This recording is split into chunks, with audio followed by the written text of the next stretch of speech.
같이 봉독하겠습니다.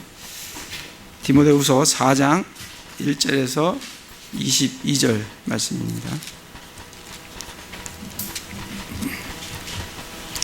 디모데후서 4장 말씀입니다.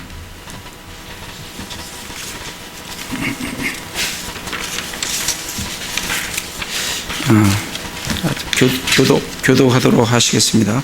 제가 먼저 읽겠습니다. 그러므로 내가 하나님 앞과 주 예수 그리스도 앞에서 곧 친히 나타나실 때에 자신의 왕국에서 산자와 죽은 자를 심판하실 분 앞에서 내게 명하노니,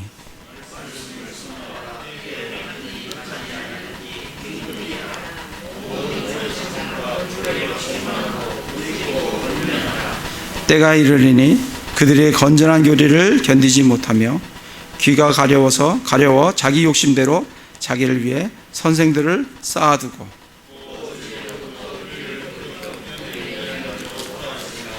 그러나 너는 모든 일에서 깨어있고 고난을 견디며 복음 전도자의 일을 행하고 내 사역을 온전히 입증하라.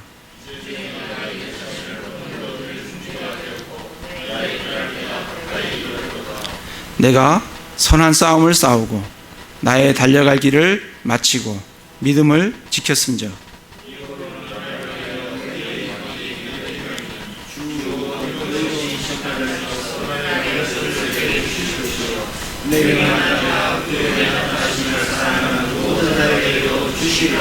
너는 곧 내게 오도록 힘쓰라.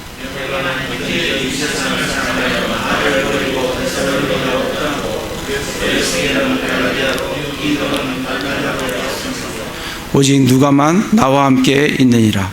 마가를 취해 데리고 오라. 그가 사역을 위해 내게 유익하니라.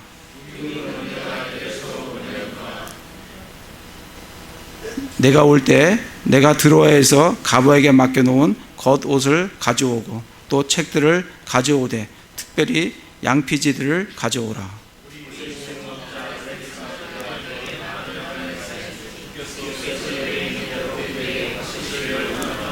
너도 그를 조심하라. 그가 우리의 말들을 크게 대적하였느니라.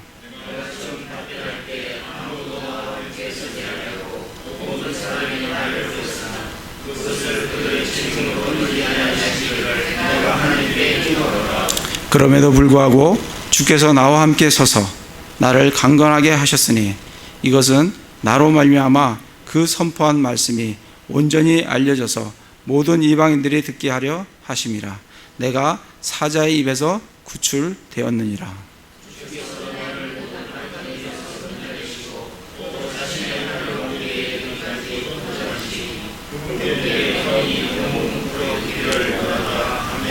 브리스가와 아굴라와 및 오네시보로의 집안 사람들에게 문안하라.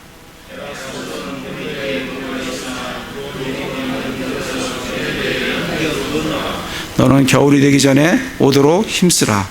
유볼로와 부덴과 리노와 글라우디아와 모든 형제들이 내게 인사하느니라.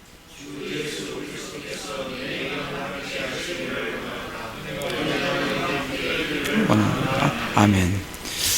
예. 오늘 말씀은 참 이 신약의 성경의 대부분을 쓴 이 사도 바울의 마지막 서신입니다. 그러니까 죽을 날을 얼마 안 남기고 정말 자기가 사랑하는 디모데에게 편지를 두 번째 편지를 적는 그 디모데 후서, 그 중에서도 마지막 장에 해당하는 그런 말씀입니다. 정말 한 평생을 정말 하나님께 헌신한, 예수 그리스도께 헌신한 그런 사도 바울이 가장 사랑하는 디모데에게 마지막의 말을 어떻게 적는지 우리가 좀 살펴보고, 정말 우리는 어떻게 살아가야 되는지, 우리 자신은 어떻게 살아가야 될지를 좀 살펴보기를 원합니다. 4장에 보시면 1절에 보면, 그러므로 내가 하나님 앞과 주 예수 그리스도 앞에서 곧 친히 나타나실 때 자신의 왕국에서 산자와 죽은 자를 심판하실 분 앞에서 내게 명하노니. 예수님은, 초림의 예수님은 구원자십니다. 죽기 위해서 오셨어요. 모든 자를 구원하시기 위해서 오신 예수님입니다. 그러나 두 번째, 다시 오시는 재림의 예수님은 구원자가 아니시고 심판자십니다. 이제는 사정없이 죄인들을 심판하시는 심판자로서 오신다는 것을 참 이 말씀이 우리에게 알려주고 있습니다. 그래서 사도 바울은 누구 앞에서 디모데에게 명령을 주냐면 하나님 앞과 주 예수 그리스도 앞, 곧 친히 나타나실 때 자신의 왕국에서 산자든 죽은 자든 심판하실 그 예수 그리스도 앞에서 내가 내게 명한다라고 말씀을 해주고 있습니다. 심판이 다양하게 심판이 있습니다. 성경에는 심판이 대상에 따라 다양한 심판이 있습니다. 먼저 우리 그리스도인들이 심판을 받아요. 우리 그리스도인 심판은 고린도후서 5장 10절에 가보겠습니다. 고린도후서 5장 10절에 보면 우리의 심판이 나옵니다. 우리는 심판을 안 받느냐? 그렇지 않아요. 우리도 심판을 받습니다. 고린도 5장 10절에 보면, 고린도후서 5장 10절입니다. 우리가 반드시 다 그리스도의 심판석 앞에 나타나리니 이로써 각 사람이 좋은 것이든 나쁜 것이든 자기가 행한 것에 따라 자기 몸 안에 이루어진 것들을 받으리라. 우리 그리스도인들은 어디에 서냐면 그리스도의 심판석 앞에 섭니다. 그리스도의 날에 그리스도의 심판석 앞에 서요. 그리고 뭐에 따라 받아요? 각 사람이 좋은 것이든 나쁜 것이든 자기가 행한 것에 따라 받습니다. 구원은 행위로 받지 않습니다. 구원은 예수 그리스도를 믿는 믿음으로, 우리가 예수 그리스도를 믿을 때 예수 그리스도로부터 오는 그 믿음, 예수 그리스도의 믿음으로 우리가 구원을 받습니다. 그러나 보상은 행위로 받습니다. 그러니까 이 땅에서 나는 믿음을 갖고 구원을 받았으니까 그거로 오케이 만사 끝이라고 그렇게 말씀을 하고 있지 않습니다. 구원받은 성도들이 이 땅에서 어떻게 살아가야 될지, 나중에 예수 그리스도의 심판석 앞에 우리가 설 때 우리의 하나하나의 행동과 말과 모든 것에 대해서 분명한 회개보고를 한다라고 되어 있습니다. 그래서 우리 그리스도인들이 두려움 가운데 살아야 됩니다. 내가 구원을 받았어요. 구원받은 이후에 아무렇게나 사는 삶이 아니라 내가 분명히 예수 그리스도 앞에서 좋은 것이든 나쁜 것이든 자기가 행한 것에 따라 받습니다. 행한 것에 따라 받아요. 로마서 14장을 가보겠습니다. 로마서 14장 10절부터 13절에 보시면, 10절에 보시면, 그런데 내가 어찌하여 내 형제를 판단하느냐? 어찌하여 내 형제를 무시하느냐? 우리가 다 그리스도의 심판석 앞에 서리라. 우리가 그리스도의 심판석 앞에 섭니다. 11절에 보면 기록된 바 내가 살아있음을 두고 맹세하노니 모든 무릎이 내게 굴복하고 모든 혀가 하나님께 자백하리라. 주가 말하노라 하였느니라. 그러므로 이같이 우리 각 사람이 자신에 관하여 하나님께 회개보고 하리라. 회개보고 아시죠? 1년 연말 정산이 되면 기업들이 다 자기의 흑자난 부분과 적자난 부분, 그것들을 다 정리해서 회개보고를 딱 하듯이 우리의 삶이 딱 끝나는 그때 예수 그리스도의 심판석 앞에 가서 우리의 삶에 대한, 우리 행위에 대한 회개보고를 분명히 합니다. 이 두려운 일이에요. 정말 내 삶에 대해서 분명한 책임을 내 자신이 져야 돼요. 그러니까 이 땅에서 이 구원받은 이후에 우리가 어떻게 하나님 말씀대로 살아가야 되는지에 대해서 우리에게 말씀을 해주고 계십니다. 그래서 정말 이 회개보고가 있다는 것을 알고 살아가시는 분들은 두려움 가운데 살아가요. 그걸 늘 기억하면서 내가 이 땅에서 내 한 걸음 한 걸음, 내 하루하루를, 한 시간 한 시간들을 내가 하나님 앞에 어떻게 살아가야 되는지를 우리에게 말씀을 해주고 계십니다. 고린도전서 가보겠습니다. 고린도전서 3장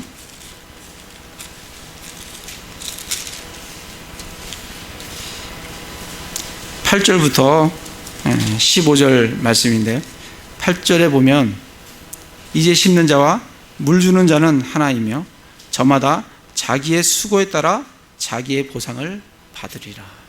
보상은 믿음에 따라 주는 게 아니고 뭐에 따라 줘요? 수고에 따라 줍니다. 이 땅에서 내가 행한 일의 그 수고, 주님을 위해서 한 일에 대한 수고에 대한 보상이에요. 구원은 은혜로 주시는 거예요. 그러나 보상은 수고에 따라 주십니다. 그래서 지금 자기의 수고에 따라 자기의 보상을 받으리라. 12절에 그런데 만약 어떤 사람이 이 기초 위에 금이나 은이나 보석이나 나무나 건초나 짚을 세우면 각 사람의 뭐가 드러나요? 믿음이 드러나는 게 아니라 일이 드러납니다. 일이 드러나요. 일이 드러나는데 그날에, 그죠? 그리스도의 날에, 그리스도 심판석 앞에 딱 설 때에 그것을 밝히 드러내시는데, 이는 그것이 불에 의해 드러나고 그 불이 각 사람의 일이 어떤 종류인지 그것을 시험할 것이기 때문이라. 우리의 일에 대해서 분명히 그리스도 심판석 앞에서 회개보고할 때 우리의 일을 태우십니다. 그게 정말 믿음에서 난 행위면 그게 불타지 않고 살아있어요. 그러나 그것이 믿음에 의해서 난 행위가 아니라고 하면 그 행위에 대해서는 그 행위는 불타 없어진다는 거예요. 그래서 14절에 어떤 사람이 그 기초 위에 세운 일이 남아있으면 뭘 받아요? 구원을 받는 게 아니고 구원은 받았어요. 보상을 받고, 그렇게 써있네요. 보상을 받고 15절에 어떤 사람의 일이 불타면 그는 보상의 손실을 당해요. 보상을 못 받는다는 거예요. 그러니까 정말 우리가 이 땅에서 우리에게 주어진 우리의 삶에 대해서 이 땅에서 우리가 어디에 우리의 시간과 우리의 재능과 우리의 재물과 이것들을 어떻게 하나님 앞에 하나님께 합당하게 잘 사용을 해야 될지를 그리스도 심판석 앞에 가서 내가 회개보고를 할 것을 기억하시면서 이 땅을 하루하루 살아가셔야 된다는 겁니다. 그렇게 말씀을 하고 계시는 거예요. 계시록 22장 가보겠습니다. 계시록 22장 12절에 보시면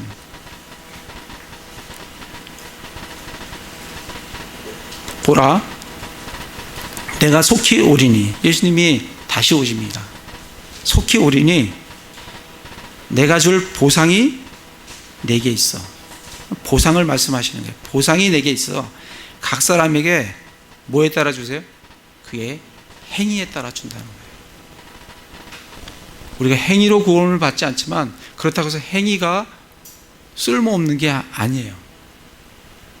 우리가 구원은 믿음으로, 은혜로 받지만 보상은 우리가 행한 믿음의 행위에 따라 받습니다. 그래서 우리가 믿음의 우리의 삶이 중요한 거예요. 정말 얼마 남지 않은, 여러분 얼마 사시겠어요? 정말 흰머리가 시크티크 나고 머리가 빠지고 얼마, 그것은 하나님께서 사인을 주시는 거예요. 너 올 때가 얼마 안 남았다. 그 사인을 주시는 거예요. 근데 그 사인을 모르고 계속 이 세상에 뭔가를 얻을 거라고 자꾸 이 세상에 소망을 두고 이 세상의 것을 추구하면 나중에 하나님 앞에 받을 게 없는 거예요. 받을 게. 그러니까 그걸 잘 생각하셔야 돼요. 그리스도의 심판석 앞에 내가 설 날들을 잘 생각하셔야 돼요. 우리 그리스도인들은 그러한 심판이 우리에게 있습니다. 그리고 또 다른 심판이 있어요. 마태복음에 가보겠습니다. 마태복음 24장에 보면 어떤 심판이 나오냐면, 마태복음 24장 21절 21절에 어떤 심판이 있냐면 그때 큰 환란이 있으리니 세상이 시작된 이래로 이때까지 그런 환란이 없었고 이후에도 없으리라. 뭐가 있다고요? 큰 환란이 있다고요. 24장 21절입니다. 큰 환란이 있다는 거예요. 세상 이후에도 세상이 시작된 이래로 이때까지 그런 환란이 없어요. 대환란이 있다는 겁니다. 우리는 이 대환란을 겪지 않습니다. 우리는 대환란이 오기 전에 우리는 그리스도의 날에 이 땅은 주의 날이지만 우리는 그리스도의 날로 우리는 들려 올려지게 됩니다. 죽은 자들은 먼저 부활을 하게 됩니다.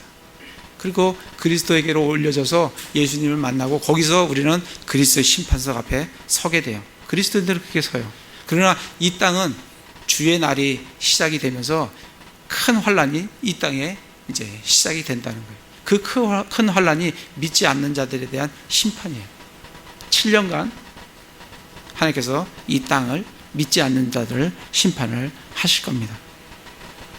그러한 심판이 있는 거예요. 그리고 나서 마태복음 25장 그 옆으로 가서 25장 30절에 보시면 30절부터 보시면 또 어떤 심판이 있냐면 그 대환란이 다 끝나면 예수님이 이 땅에 내려오십니다.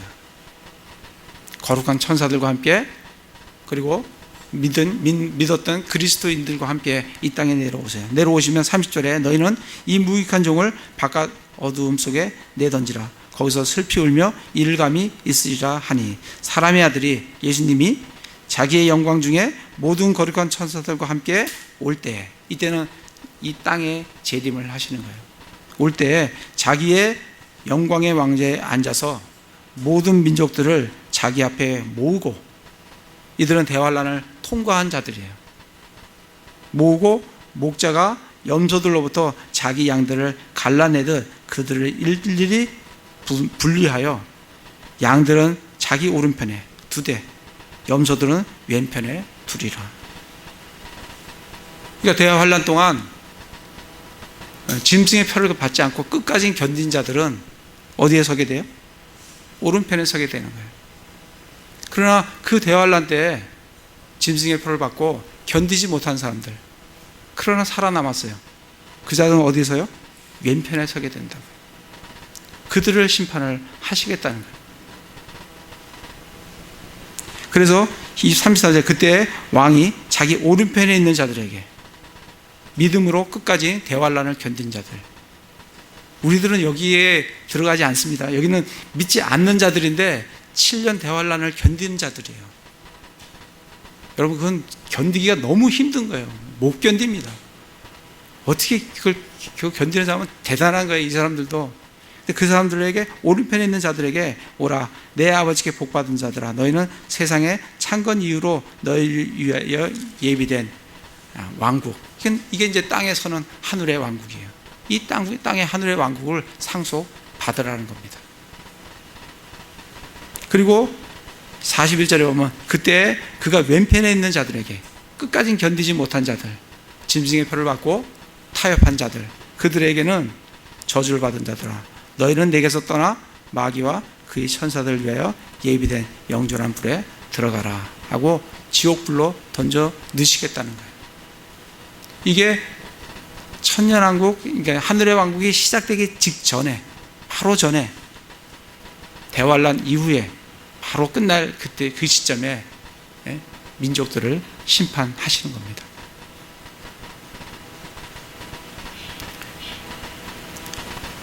그리고 이제 마지막에 심판이 한 번 더 있습니다. 우리 요한계시록 가보겠습니다. 요한계시록 20장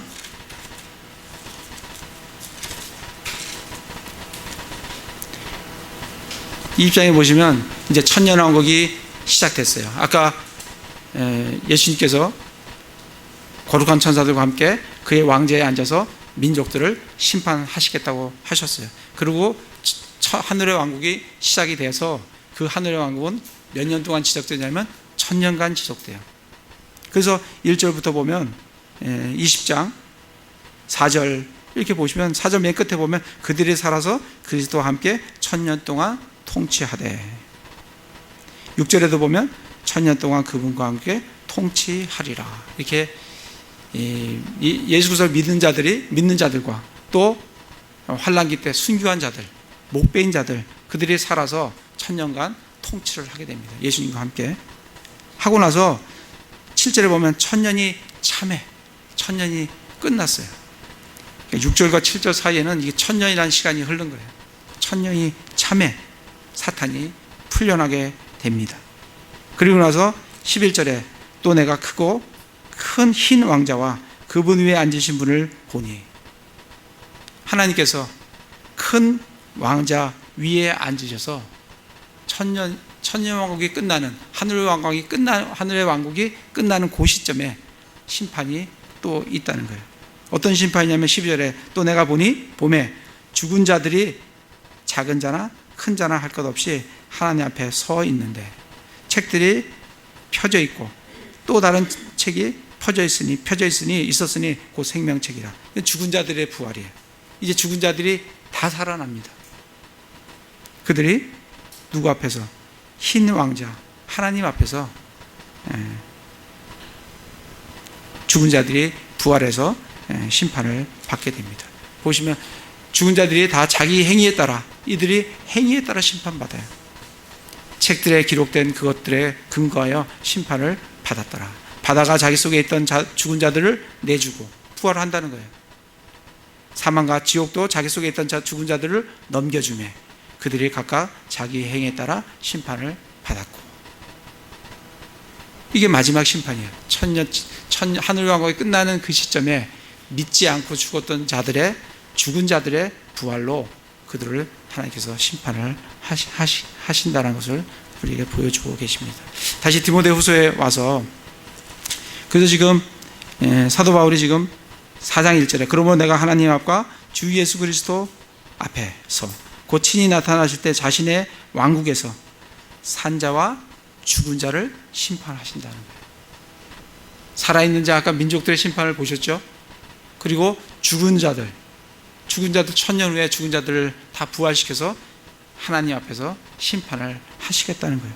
그 앞에서 내가 내게 명하노니, 그렇게 이제 말씀을 해주고 있습니다. 그 심판이 그렇게 진행이 됩니다. 우리도 우리에게 심판이 있다는 것을 기억하시고 자기에게 주어진 그 시간들을 하나님께 합당하게 사용하시길 바랍니다.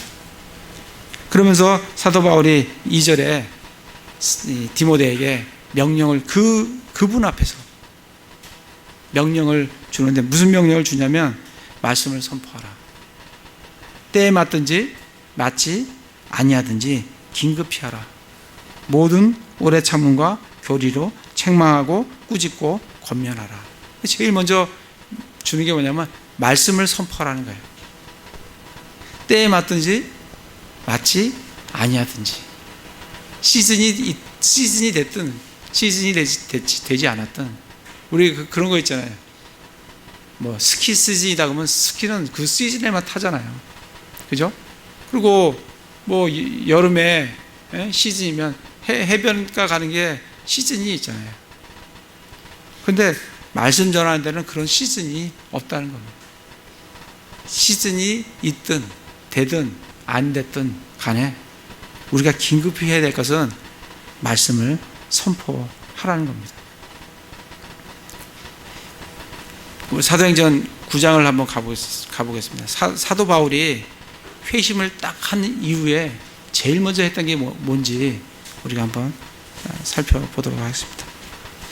사도행전 9장 20절에 보면 사도 바울이 다마스커스 동산에서 눈이 멀었어요. 그래갖고 눈이, 아나니아가 안수함으로 그 눈이 떠졌어요. 그래갖고 9장 20절에 즉시 눈이 떠져 나온 즉시 이제 강건해지고 음식을 먹고 강건해졌어요. 19절에. 그리고 나서 20절에 즉시 회당에 들어가서 뭐 했냐면 그리스도를 선포했어요. 그리스도 선포하되 그분이 하나님의 아들이심을 선포했다는 거예요. 그러니까 말씀을, 사도 바울이 디모데에게 말씀을 선포하라라고 한 그 의미는 뭐냐면 예수 그리스도를 선포하라는 거예요. 사도 바울도 회심을 딱 하고 나서 선포한 게 뭐냐면 예수님이 하나님의 아들이시다, 그거 선포한 거예요. 요한복음에 쓰여진 목적이 뭐라고요? 우리 지난번에 했습니다. 요한복음 20장 31절에 내가 이것을 기록하면 예수님이 하나님의 아들 그리스도이심을 너희가 믿게 하려 하며 믿고 그것으로 생명을 얻게 하려 함이라 라고 요한복음 20장 31절에 나와 있듯이 우리가 뭘 믿고 뭘 선포해야 되냐면 예수님이 하나님의 아들 그리스도라는 것을 믿고, 그리고 그분이 하나님의 아들 그리스도라는 것을 사람들에게 선포해야 된다는 거예요. 제가 얼마 전에 한번 우리 이제 제가 직장에 있던 사람하고 같이 일을 하게 되면서 제가 한번 복음을 한번 전했어요. 예수님 믿냐라고 하니까 자기는 성당을 다닌다는 거예요. 그래서 뭐 성당 다니고 그거 관계없이 예수님을 믿습니까? 자기는 세례명이 있다는 거예요. 아니 그거 말고, 세례명 그거 말고 예수님을 믿으시냐고. 자기는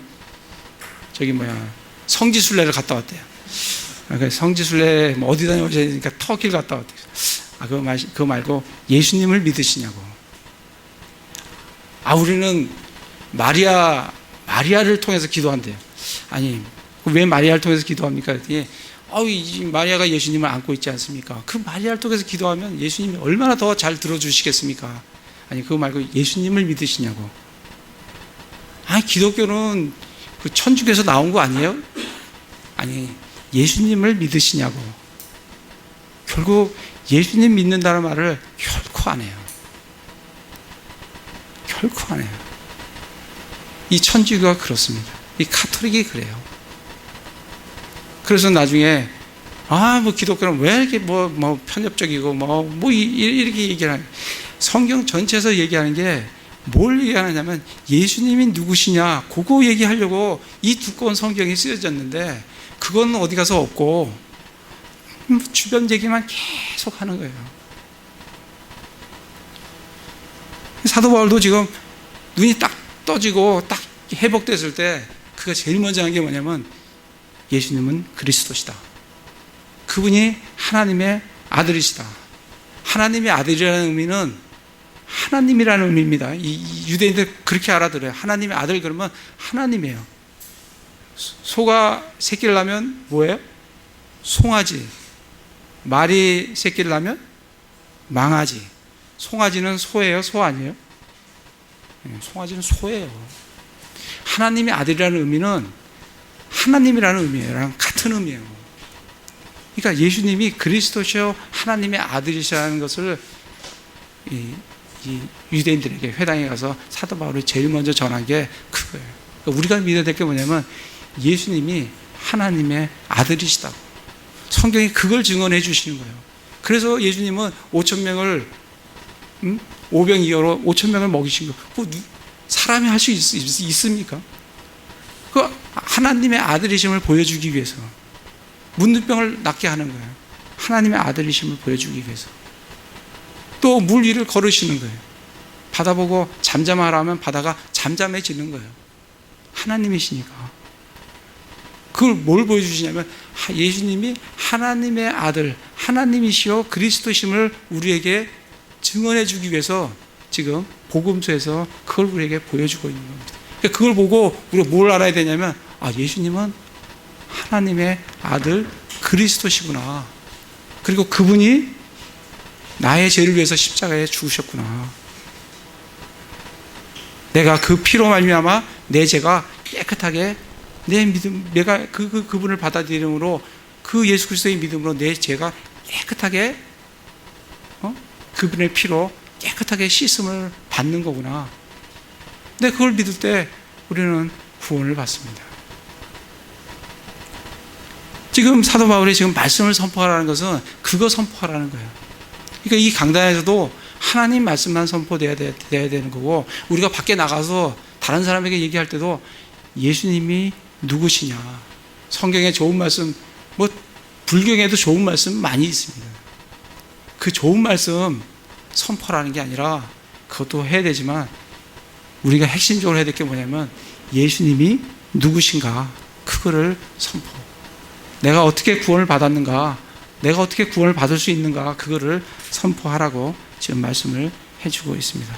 고린도후서 4장 5절에 가보겠습니다. 고린도후서 4장 5절.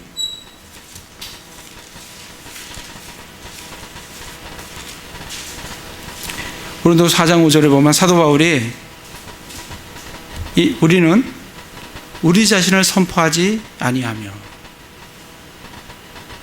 오직 주 대신 그리스도 예수님과. 사도 바울이 선포한 게 뭐예요? 주 대신 그리스도 예수님. 예수님이 주님이시다. 예수님이 하나님이시다. 이거 선포를 했다는 겁니다. 그래서 지금 그걸 선포하라는 거예요. 다시 디모데후서에 와서, 그래서 2장 말씀이 말씀을 선포하라. 이게 뭐냐면 예수 그리스도를 전하라는 거예요. 예수님을 전해라. 때에 맞든지 맞지 아니하든지. 그래서 시편 126편 우리 잘 아는 말씀이잖아요. 눈물을 흘리며 씨를 뿌리는 자는 기쁨으로 그 단을 거두리로다. 그러니까 말씀을 선포하는데 시즌에 관계없이 어렵든지 어렵지 않든지 힘들든지 힘들지 않든지 상황에 관계없이 뿌릴 때 열매들을 얻게 된다는 겁니다. 그 열매들을 얻기 위해서 예수 그리스도를 선포하라고, 긴급히 하라고 말씀을 우리에게 해주십니다. 그러면서 2절부터 보면, 2절의 후반에 보면 모든 오래 참음과 교리로 책망하고 꾸짖고 권면하라. 뭘 하라고 하는 거냐면 오래 참으라는 거예요. 참 우리가 교회에서 우리가 함께 우리가 정말 이 성도들과 함께 있을 때 우리가 오래 참아야 될 일들이 참 많습니다. 뭐 하기 전에 책망하고 꾸짖고 권면하기 전에 참아야 될 일이 많아요. 참으란 얘기예요. 오래 참고, 그리고 정말 책망하기 전에 오래 참고, 그리고 책망을 할 때는 뭐로 책망하냐면 교리로 책망하라는 거예요. 예? 교리로 책망하고. 그러니까 내 생각으로 책망하는 게 아니라 하나님의 말씀에 의거해서 책망하라는 거예요. 이게 굉장히 중요해요. 만약에 내가 하나님 말씀에 근거가 없이 책망을 하게 되면, 잘못하면 그건 당신 생각이고, 우리는 우리의 생각으로 책망하는 게 아니라 하나님의 말씀으로 책망하는 거예요. 근데 그 책망하기 전에 뭐 하라고요? 오래 참으라고요. 참다가 나중에 책망을 해야 됩니다. 참고 행하라는, 나중에 책망을 하되 뭐로 책망하라고요? 교리로 책망하라고. 그러니까 우리가 교리를, 하나님의 말씀을 잘 아셔야 돼요. 자녀들에게도 마찬가지예요. 자녀라고 함부로 책망하면 안 됩니다. 분노해요. 뭐로 책망해야 돼요? 교리로 책망해야 돼요. 그런데 하나님의 말씀을 잘 알아야 뭐 책망을 할 거 아닙니까? 하나님의 말씀 잘 아셔야 돼요. 잘 배우셔야 돼요. 자녀들을 양육하기 위해서도 잘 배우셔야 돼요. 꾸짖고 권면하라, 이렇게 말씀을 해주고 있습니다. 그러면서 3절 4절에 이 마지막 때에 어떤 일이 일어난다고요? 이 건전한 교리에 사람들이 귀가 가려워서 견디지 못해요. 그리고 주로 정말 자기 욕심에 따라, 자신의 욕심에 따라 선생을 쌓아둡니다. 그러니까 이 하나님 말씀을 좋아하는 게 아니고 내 마음에 맞는 말씀을 좋아해요. 내 마음에 맞는 말을 좋아한다고요. 그러니까 그런 사람을 따라가는 거예요. 여러분들 어디에서 신앙을 하시든지 간에 여기서 들려지는 게 하나님의 말씀이면 들으셔야 되는 거고, 그게 하나님의 말씀이 아니시면 귀를 막으셔야 되는 거예요. 그러니까 하나님의 말씀을 들으셔야지 무슨 좋은 덕담 들으러 오신 거 아니에요. 덕담 들으시려면 TV 봐도 덕담 하는 사람 많습니다. 저기 절에 가도 덕담 해주는 사람들 많아요. 우리는 하나님의 말씀을 들으려고 왔어요. 그리고 하나님의 말씀을 들으셔야 돼요. 그러면서 사도 바울에게 5절에 다시 또 명령을 해요. 그러나 너는 모든 일에서 깨어있고 고난을 견디며 복음 전도자의 일을 행하고 내 사역을 온전히 입증하라. 그래서 우리는 우리의 사역을 입증을 해야 돼요. 이 사역이 하나님의 사역이라는 것을 입증을 해야 돼요. 아니, 그것이 입증이 안 되면 우리 이 사역 그만해야 됩니다. 하나님의 사역이 아닌데 이거 뭐하러 하겠어요? 아무 의미가 없어요.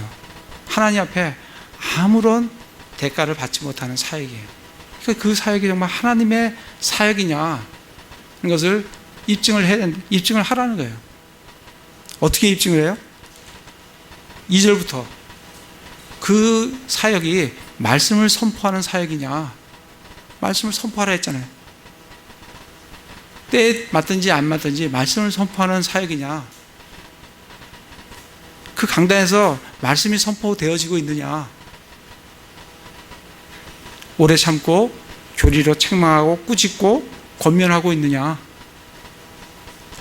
그리고 5절에 잠깐 깨어 있느냐,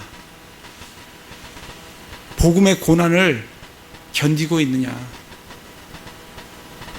전도자의 일을 행하고 있느냐, 그걸 통해서 이 사역이 하나님의 사역인지 아닌지를 우리가 입증을 해야 된다. 그 입증을 하라는 거예요. 참 고난을 견딘다는 게 지금 사실 우리 이 민주주의, 자유민주주의 이 땅에서는 고난이 별로 없어요. 없는 것 같아요. 그런데 사실 외부로부터 오는 고난만 고난이 아니잖아요. 이 세상에 우리를 얼마나 많이 우리를 유혹하는지 몰라요. 그렇잖아요? 눈만 돌리면 우리로 하여금 탐욕을 우리에게 일으키도록 유혹하는 게 너무 많아요, 이 땅에.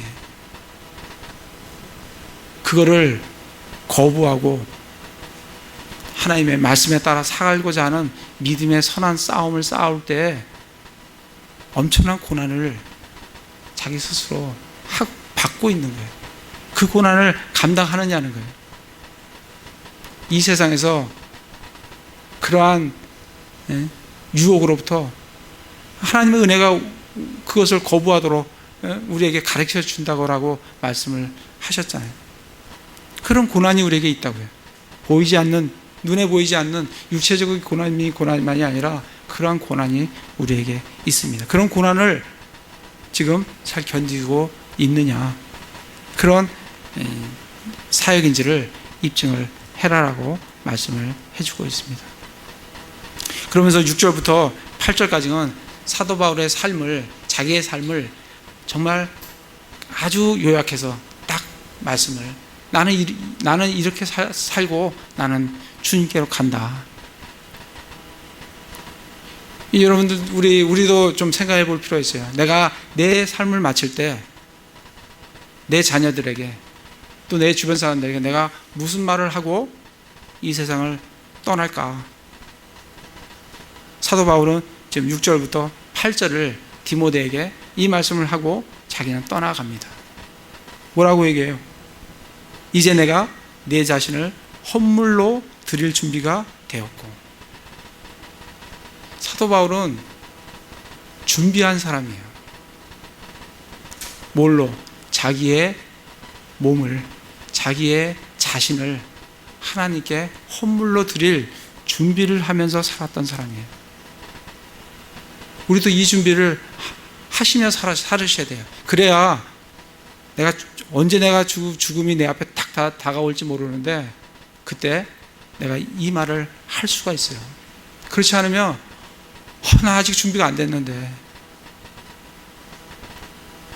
그게 아니라 내가 떠날 준비가 돼 있다. 내가 이제 하나님께 내 자신을 희생물로 드릴 준비가 되어 있다.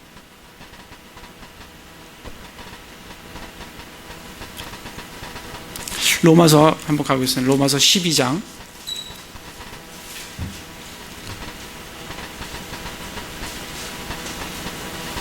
1절 2절에 보면,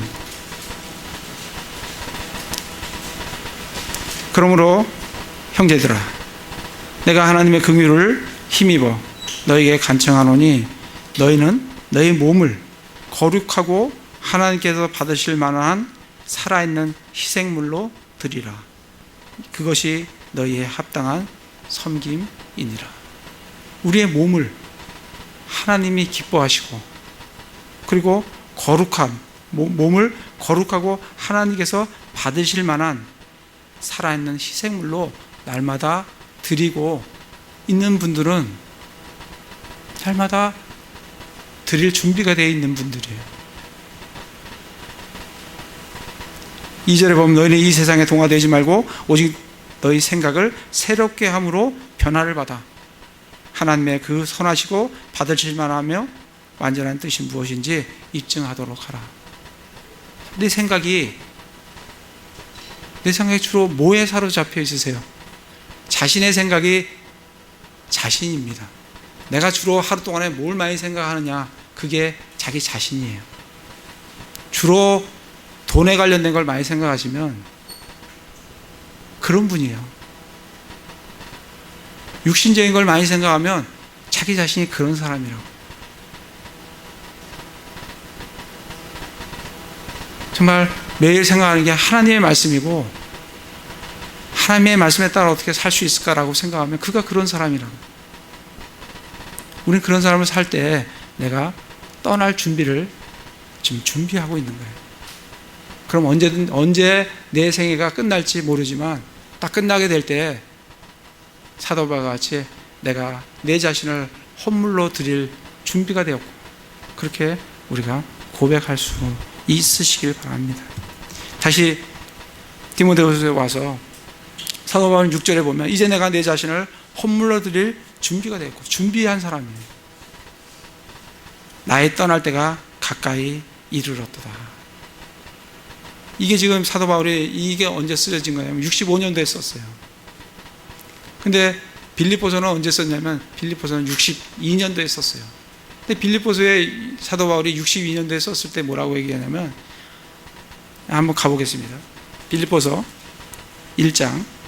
이 3년 사이에 참 사도 바울의 이 삶의 변화가 있는 거예요. 빌립보서 1장 23절에 보면, 떠나서 그리스도와 함께 있기를 바라며 내가 둘 사이에 끼어 있느니라. 사도 바울이 지금 떠나고 싶어요. 어디로? 하늘 왕국으로. 자기의 몸을 떠나서 자기의 혼이 하늘 왕국에 가고 싶어요. 그러니까 사도 바울은 떠나서 어디에 그리스도와 함께, 저 하늘 왕국에 계신 그리스도와 함께 있기를 잘 바라요. 그러나 내가 둘 사이에 끼어 있느니라. 떠나는 것도 있고 이 육신 안에 아직까지 이 땅에 머물러야 될 그 둘 사이에 자기가 딱 끼어 있어요. 뭐라고 얘기하냐면 그것이 훨씬 더 좋으나, 떠나서 그리스도와 함께 내 혼이 거하는 것이 좋으나, 그러나 너희를 위해, 그럼에도 불구하고 육체 안에 거하는 것이 너희를 위해 더 필요하다. 그렇기 때문에 자기는 지금 이 땅에 아직까지 해야 할 일이 있기 때문에 남아있겠다는 거예요. 이게 62년도에 사도 바울의 생각이에요. 사도 바울의 마음이에요. 근데 3년 후에 65년도에는 사도 바울이 뭐라고 해요? 나는 떠날, 오늘 말씀에 보시면 내가 드릴 준비가 되었고 떠날 때가 가까이 이르렀도다. 이제는 여기에 있어야 될 이유가 없이 내가 주님께로 갈 때가 이제 다가왔다. 그래서 사도 바울은 얼마 안 있다가 네로 황제에게 처형을 당하게 되는 겁니다. 자기의 떠날 날을 지금 알고 있어요. 그걸 알면서 지금 이 디모데후서 맨 끝에 보세요. 바울이 네로 앞에 두 번째 불려 나갈 때 누가 있었다고요? 로마에서 디모데에게 쓴 거예요. 네로 황제 때 두 번째 불려 나갈 때, 이때 당시에 황제가 누구예요? 그 흉악한 네로 황제라고, 로마. 그러니까 이제 죽음을 직감하는 거예요. 아, 이번 내가 나가서 선고를 받으면 나는 이 세상을 뜬다. 나는 주님께로 간다. 그거를 알고 이걸 지금 적고 있는 겁니다. 내가 내 자신을 헌물로 드릴 준비가 되었고 내가 떠날 때가 가까이 이르렀도다. 가까이 이르렀어요. 그러면서 7절에 내가 선한 싸움을 싸우고 나의 달려갈 길을 마치고 믿음을 지켰은즉. 정말 우리도 이러한 고백을 하면 좋겠어요. 내가 내 삶을 마칠 때 내가 선한 싸움을 싸우고 나의 달려갈 길을 마치고 믿음을 지켰다. 정말 어떤 분들은 아주 30년, 30세, 40세에 죽어도 이런 말을 하실 분이 있으세요. 나는 마쳤다. 주님께서 내게 하라고 한 일을 나는 마치고 이 세상을 떠난다. 이렇게 고백하시는 분이 있고, 어떤 분은 90세, 100세를 살아도 나는 아직 할 게 많은데 마치지 못했다고. 우리에게 시간이 무한정 주어지는 것이 아닙니다. 주어진 시간에 주님께서 내게 하라고 하신 일들을 마치고, 그리고 사도 바울과 같이 내가 나의 달려갈 길을 마치고 내가 믿음을 지켰다라는 고백을 하고 이 세상을 떠날 수 있기를 정말 바랍니다. 그래서 정말 사도 바울은 어떻게 달려갔냐면, 빌립보서 한번 보겠습니다. 빌립보서 3장에 보시면 사도 바울이 이 다른질을 하되 뭐 그냥 설렁설렁 그렇게 뛴 게 아니에요. 네? 이제 빌립보서 3장에 보시면 3장 12절에 보면 나는 내가 이미 도달한 것처럼 말하지 아니하며 내가 이미 얻은 것처럼 말하지도 아니하고 다만 그리스도 예수님께서 나를 붙잡아 이루고서 하신 그것을 붙잡으려고 뛰어가노라.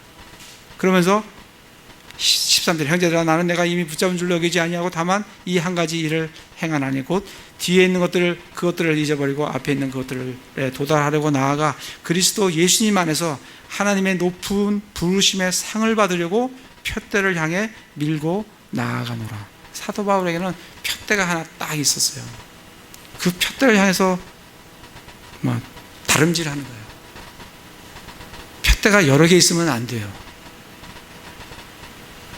여러분들의 푯대가 뭔지를, 내가 뭘 위해서 살아가는지, 내 푯대가 무엇인지, 내가 어디를 지금 향해서 지금 달려가고 있는지 그 푯대가 명확하지 않으면 여러분 헛되게 다름질합니다. 내가 예수 그리스도의 푯대를 향해서 가야 되는데 45도 방향으로 달려보세요. 그 푯대와 얼마큼 멀어지는지. 가면 갈수록 멀어집니다. 달리면 달릴수록 멀어져요. 여러분 빨리 달리는 것도 중요한데 올바른 푯대가 더 중요해요. 이 방향이 중요하다고. 그 대신 방향이 설정이 제대로 됐으면 그때는 전심전력으로 달리셔야 돼요. 그래야 사도 바울 같은 그런 고백을 하면서 우리가 이 땅을 떠날 수가 있어요. 뭐라고 얘기해요?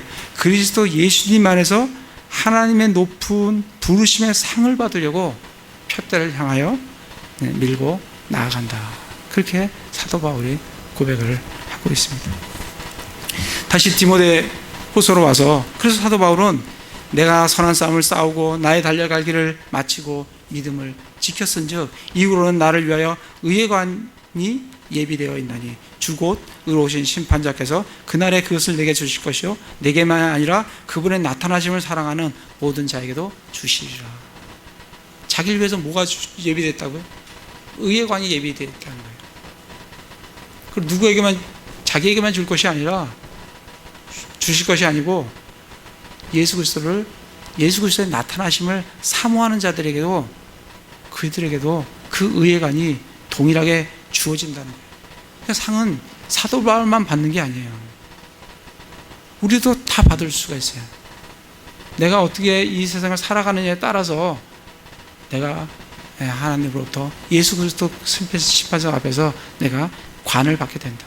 그게 성경에는 5개의 관이 있어요. 그게 고린도 전서에 보면 나중에 한번 찾아보십시오. 고린도전서 9장 24절 25절에 보면 무슨 관이 나와요? 썩지 않을 관이 나온다고요. 이 썩지 않을 관을 받을 사람은 어떻게 해야 돼요? 자기 자신을 절제해야 돼요.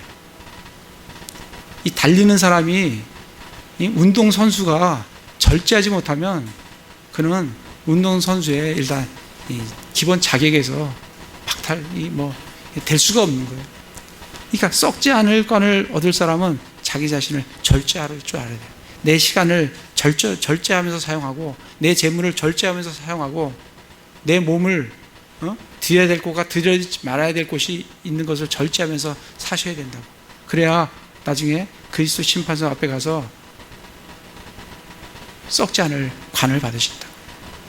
두 번째는 데살로니가전서 4장 19절, 2장 19절 20절에는 환희의 관이에요.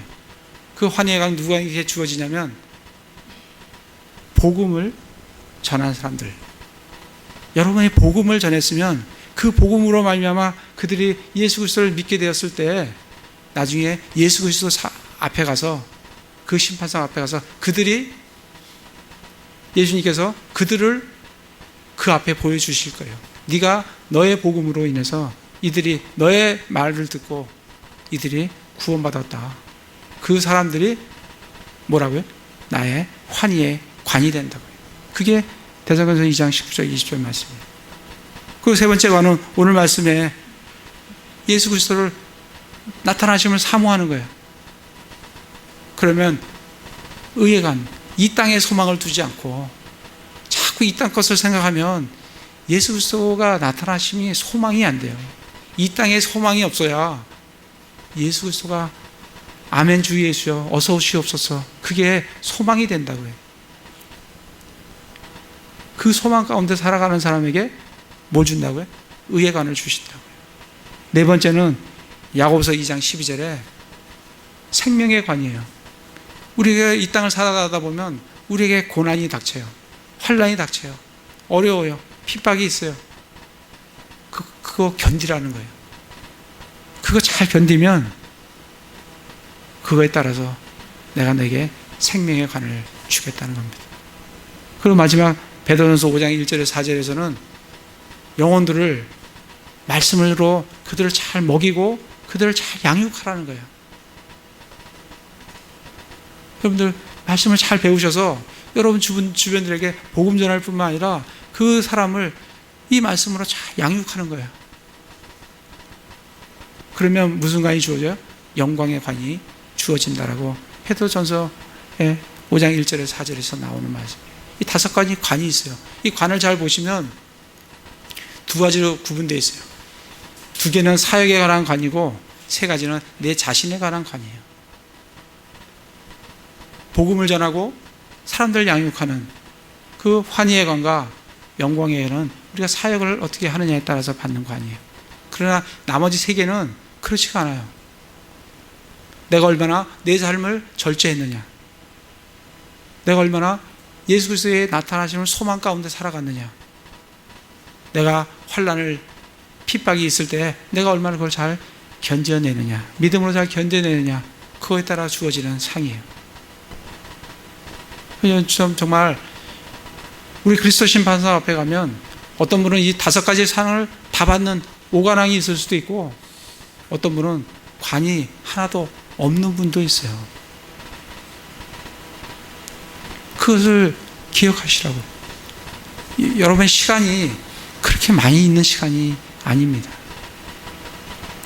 그래서 그 관들을 생각하면서, 그래서 사도 바울이 하나님의 높으신 부르심의 상을 받으려고 푯들을 향하여 밀고 나아간다라고 빌립보에서 나간 이유가 사도 바울에게는 명확한 푯대가 하나님께서 높으신 부름의 상의 푯대가 그에게는 딱 있었어요. 여러분, 이 땅에서 먹고 사는 게 그 중요한 거 아니에요. 다 먹이신다 그랬어요. 절대 굶지 않습니다. 그러나 이 5가지의 이러한 것에 자기 자신을 드리면 그에게는 예수 그리스도 앞에 분명한 상급이 주어진다라고 우리에게 계시로 말씀을 해주시는 거예요. 이걸 믿고 이대로 하시는 분에게는 상급이 주어지는 거예요. 다시 디모데 후서에 와서, 그러면서 9절부터 보시면 사도 바울이 맨 마지막에 정말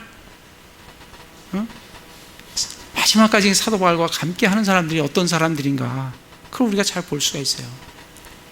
9절에 보면 너는 곧 내게 오도록 힘쓰라. 디모데에게 오도록 힘쓰라는 얘기예요. 디모데가 지금 어디에 있습니까? 에베소에 있어요. 에베소에서 감독이에요. 교회를 지금 하고 있는데 오라는 거예요. 그 대신 누굴 보낸다고요? 12절에 두기고를 내가 에베소로 보낸다. 두기고가 에베소 맡게 하고 너는 내게로 오라는 거예요.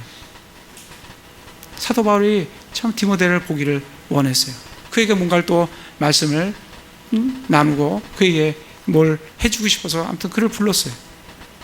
10절에 보면 데마는 현재 이 사람을 사랑하여 나를 버리고 데살로니가 떠났고, 이 데마가 보면 골로새서에도 보고 빌립보서에도 보면 사도 바울의 데마를 누가와 함께 소개하는 걸 볼 수가 있어요. 데마가 보통 사람이 아니에요. 누가와 함께 소개할 정도면 영적으로 굉장히 성숙되어 있는 성장한 사람이라는 것을 우리가 알 수가 있어요. 근데 어떻게 됐다고요? 현재 이 세상을 사랑하여 나를 버리고 데살로니가로 갔다고. 그러니까 정말 영적으로 성장을 했다 하더라도 마지막까지 이 경주를 완주하지 못하면 이렇게 간다고요. 갑니다. 우리 많은 그런 사람을 많이 봐요.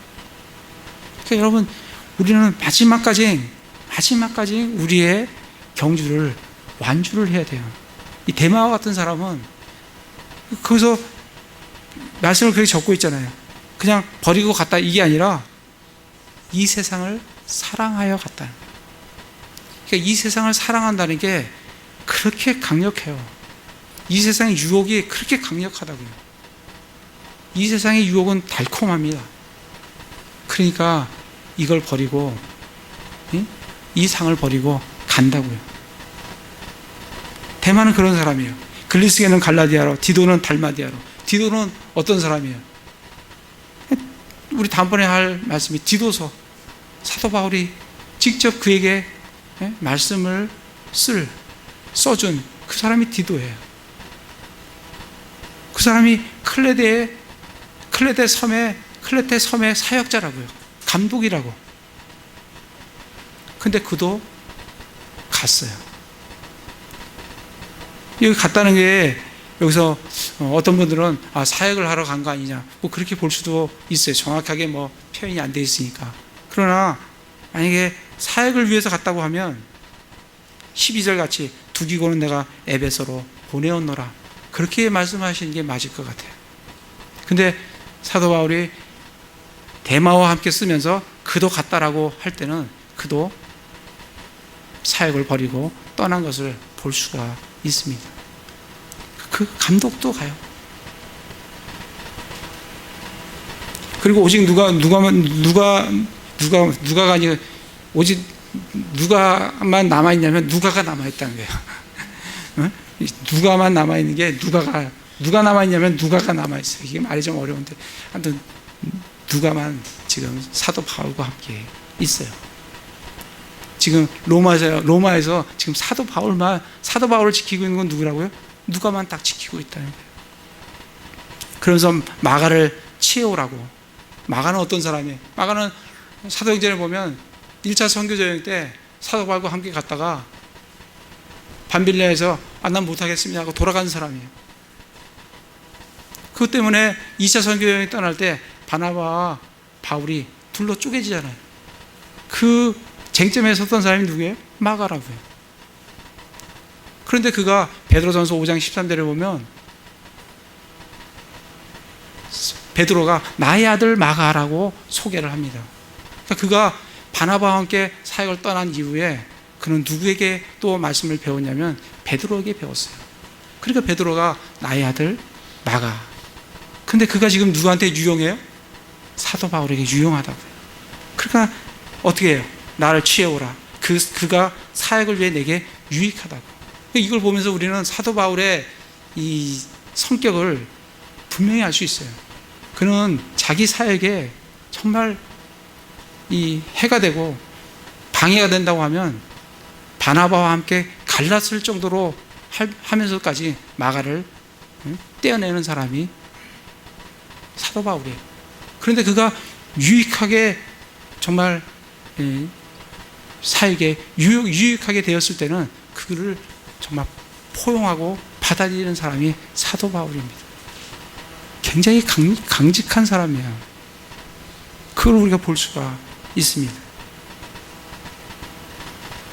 그러면서 16절에 보면 내가 처음 답변할 때 아무도 나와 함께 서지 아니하고 모든 사람이 나를 버렸으나 그것을 그들의 책임으로 돌리지 아니하시기를 내가 하나님께 기도하노라. 처음 나갔을 때, 처음 재판을 받으러 갔을 때 아무도 사도 바울과 옆에 서서 변론해 주는 사람이 아무도 없어요. 다 떠났어요.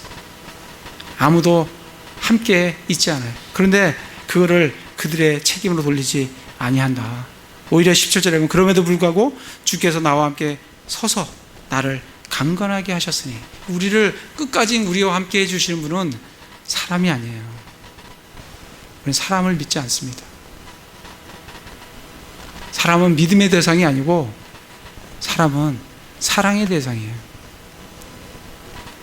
사람을 믿는 게 아니고, 우리가 이 사역을 하는 것은 사람을 믿기 때문에 사역을 하는 게 아니라 예수 그리스도가 계시기 때문에 그분을 바라보고 이 사역을 하는 거지, 사람을 보고 사역을 하는 것이 아닙니다.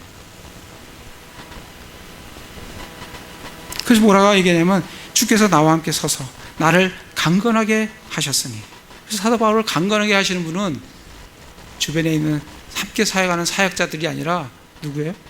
예수님이 강건하게 해줘요. 이것으로 말미암아, 이것은 나로 말미암아 그 선포한 말씀이 온전히 알려져서 모든 이방인들에게 선포되어지고 내가 사자의 입에서 구출되었느니라. 이 사자는 사탄이에요. 울부짖는 사자로 나타난 사탄에서 나를 건져 주셨다는 거예요. 18절에 주께서 나를 모든 악한 일에서 건져내시고 또 자신의 하늘 왕국에 이르기까지 보존하시리니 그분께 영광이 영원토록 있기를 원하노라.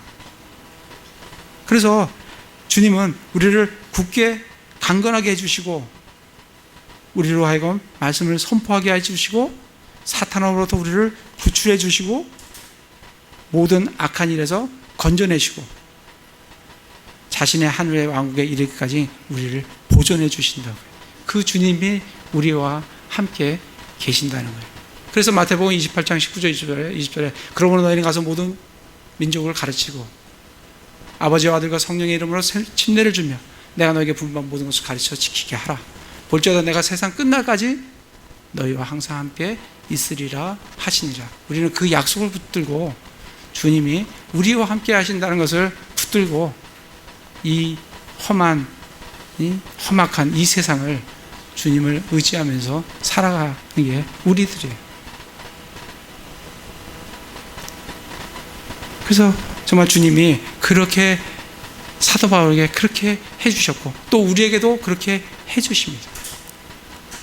그리고 정말 사도 바울이 고백했던 것 같이 내가 헌물로 드릴 준비가 되었고 떠날 때가 가까이 이르렀고 선한 싸움을 다 싸우고 내가 믿음을 지키고 이제 내가 달려갈 길을 다 마쳤다 라고 그런 고백을 했듯이 우리도 그런 고백을 준비할 것을 준비하면서 살아가시는 형제 자매님들 다 되시기를 기도를 드립니다.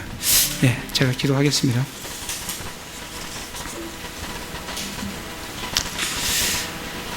사도 바울이 떠날 때가 가까이 이르렀다는 것을 알고 쓴 유언과 같은 편지인 디모데 후서의 마지막 부분을 참 읽게 해주시고 알게 해주시니 감사를 드립니다. 자신을 혼물로 드릴 준비가 되었고 선한 싸움을 다 싸우고 달려갈 길을 마치고 믿음을 지켰다라고 말씀을 해주십니다. 우리도 매일 이 땅을 떠나 주님께 갈 준비를 하면서 믿음의 선한 싸움을 싸우고 우리가 달려가야 할 길인 그리스도 예수님 안에서 하나님의 높은 부르심의 상을 받으려고 푯대를 향하여 밀고 나아가는 그런 삶을 살게 하여 주시옵소서. 오늘도 우리 재물의 일부를 거룩히 구별하여 하나님께 올려드립니다. 받아주시옵소서. 우리 주 예수 그리스도 이름으로 기도드립니다. 아멘.